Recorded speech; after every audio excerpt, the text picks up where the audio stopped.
कभी अगर एटीट्यूड रखना हो तो एक बाज की तरह रखना, क्योंकि आसमान में वैसे उड़ते तो कई पक्षी हैं, लेकिन बाज उन सभी पक्षियों और आसमान का राजा होता है। क्योंकि एक बाज का एटीट्यूड बाकी पक्षियों के बीच रहना, साथ उड़ना या उनके जैसा बनना नहीं होता, बल्कि वो अकेला उड़ता है और सभी पक्षियों से सबसे ज्यादा और ऊंचा उड़ना उसका लक्ष्य होता है। आसमान में इतना ऊपर चले जाना जहां उसको कोई टच न कर सके, कोई डिस्टर्ब न कर सके और न ही उसे कोई चोट पहुंचा सके।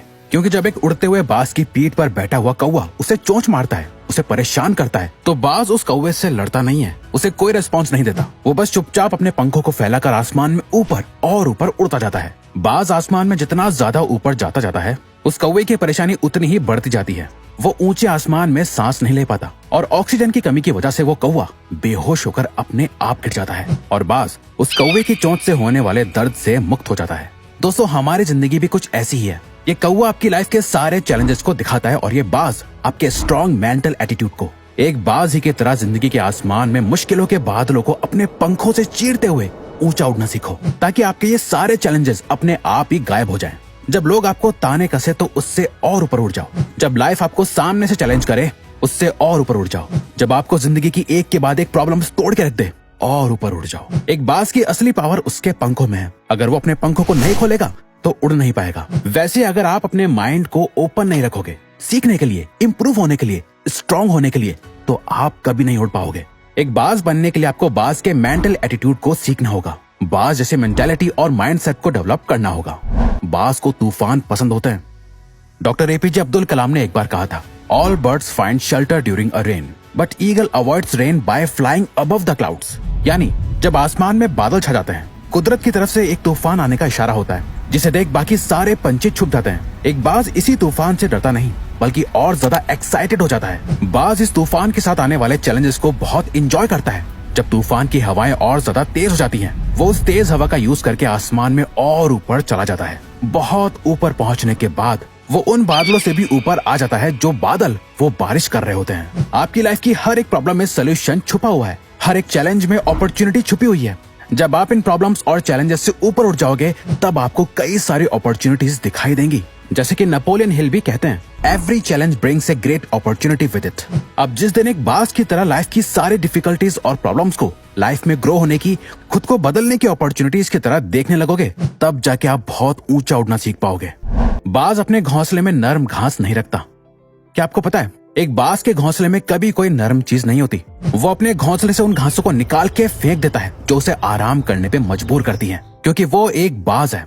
घोंसले में बैठना उसकी फितरत नहीं, बल्कि आसमान में उड़ना ही उसका लक्ष्य है। कहीं वो अपने घोंसले में ज्यादा कंफर्टेबल ना हो जाए, इसीलिए वो अपने बिस्तर को भी जितना हो सके उतना कांटे भरा रखता है।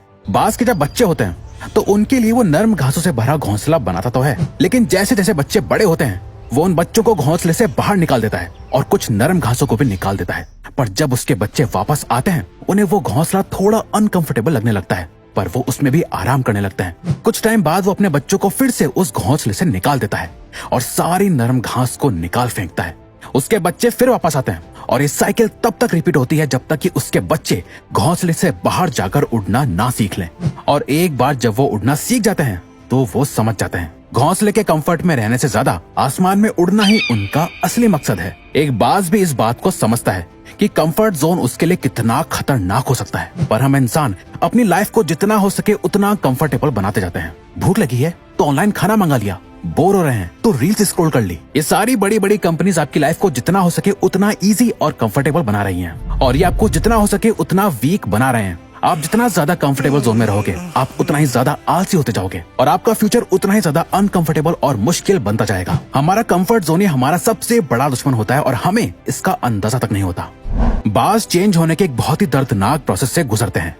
बाज का अपनी स्पीशीज यानी पक्षियों में सबसे लंबा लाइफ स्पैन और उम्र होती है, जो कि 70 साल तक जिंदा रह सकता है। लेकिन इसी एज तक पहुंचने के लिए उन्हें एक बहुत ही पेनफुल और दर्दनाक प्रोसेस से गुजरना होता है, जो एक तरह से उन्हें एक दूसरी जिंदगी देता है। 40 की उम्र तक आते आते एक बाज के लंबे और नुकीले नाखून कमजोर हो चुके होते हैं, जिससे वो अपने शिकार को पकड़ नहीं पाते। उसकी नुकीली चोंच अब मुड़ चुकी होती है, उसके पुराने सारे पर उसकी छाती से चिपक जाते हैं, जिससे उसे उड़ने में बहुत दिक्कत आती है। अब बाज को एक चॉइस लेनी होती है, या तो वो ऐसे ही मर जाए या फिर अपने आप को एक पेनफुल प्रोसेस से गुजार कर बदला जाए, जिसे करने के लिए वो अपने घोंसले में जाता है और अपनी चोंच को तब तक पत्थर पे जोर जोर से मारता है जब तक कि वो टूट नहीं जाती। फिर वो अपनी चोंच के दोबारा बड़े होने का इंतजार करता है और चोंच ग्रो होने के बाद उस चोंच का यूज करके अपने नाखून उखाड़ देता है और उनका दोबारा ग्रो होने का इंतजार करता है।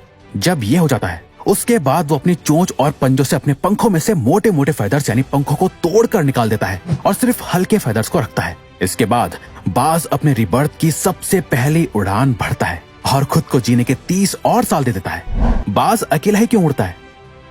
एक बाज बाकी सारे पंछियों में सबसे ऊंचा उड़ता है, जिसके लेवल को कोई दूसरा पंछी टच नहीं कर सकता। बाज ये मानता है कि वो बाकी सभी पंछियों में सबसे सुप्रीम यानी ऊंची श्रेणी का है, इसीलिए वो हमेशा अकेले ही उड़ना पसंद करता है। एक बाज कभी किसी चिड़िया, कबूतर या कौवे के साथ नहीं उड़ता, या तो वो बाकी बाज के साथ उड़ेगा या फिर अकेले, पर कभी किसी छोटे मोटे पंछी के साथ नहीं रहता। अगर हम सभी पंछी हैं और आपको सभी पंछियों से बेहतर और सुप्रीम बनना है तो आपको अपने आसपास के सभी छोटे मोटे पंछियों यानी छोटी सोच और कम एबिलिटी वाले के साथ नहीं, उनसे ऊंचा उड़ना सीखो। अगर आप लाइफ में कुछ बड़ा करना चाहते हो तो उन लोगों से दूर जाना होगा जिनकी सोच ही छोटी है, जो कभी कुछ बड़ा सोच ही नहीं सकते। जो लोग आसमान में ऊंचा नहीं उड़ना चाहते वो आपको भी जमीन पर ही रखेंगे, बेशक आप अकेले क्यों ना पड़ जाओ। अगर आप ऊंचा उड़ना चाहते हो तो आपको उन लोगों से ऊपर उठना पड़ेगा जो लोग खुद तो नीचे ही रहते हैं और आपको भी ऊंचा उड़ता हुआ नहीं देखना चाहते। एक बाज की तरह स्ट्रॉन्ग विजन डेवलप करो। एक बाज अपने शिकार को 5 किलोमीटर दूर से ही देख लेता है और जब वो अपने टारगेट को लॉक कर लेता है, जब उसका गोल एकदम क्लियर हो जाता है, फिर उससे फर्क नहीं पड़ता कि रास्ते में क्या है, कितने पेड़ हैं, कितने लोग हैं, वो शिकार कितना खतरनाक हो सकता है, वहां तक पहुंचना कितना मुश्किल है। वो कुछ भी करके अपने शिकार को पकड़ ही लेता है और अपने गोल को अचीव कर लेता है। एक बाज कभी इस बात को लेकर परेशान नहीं होता कि उससे अपना खाना कैसे मिलेगा, वो सरवाइव कैसे करेगा, किसी ने उसके लिए कहीं पानी भर के रखा है या नहीं, उसके लिए खाना डाला है या नहीं।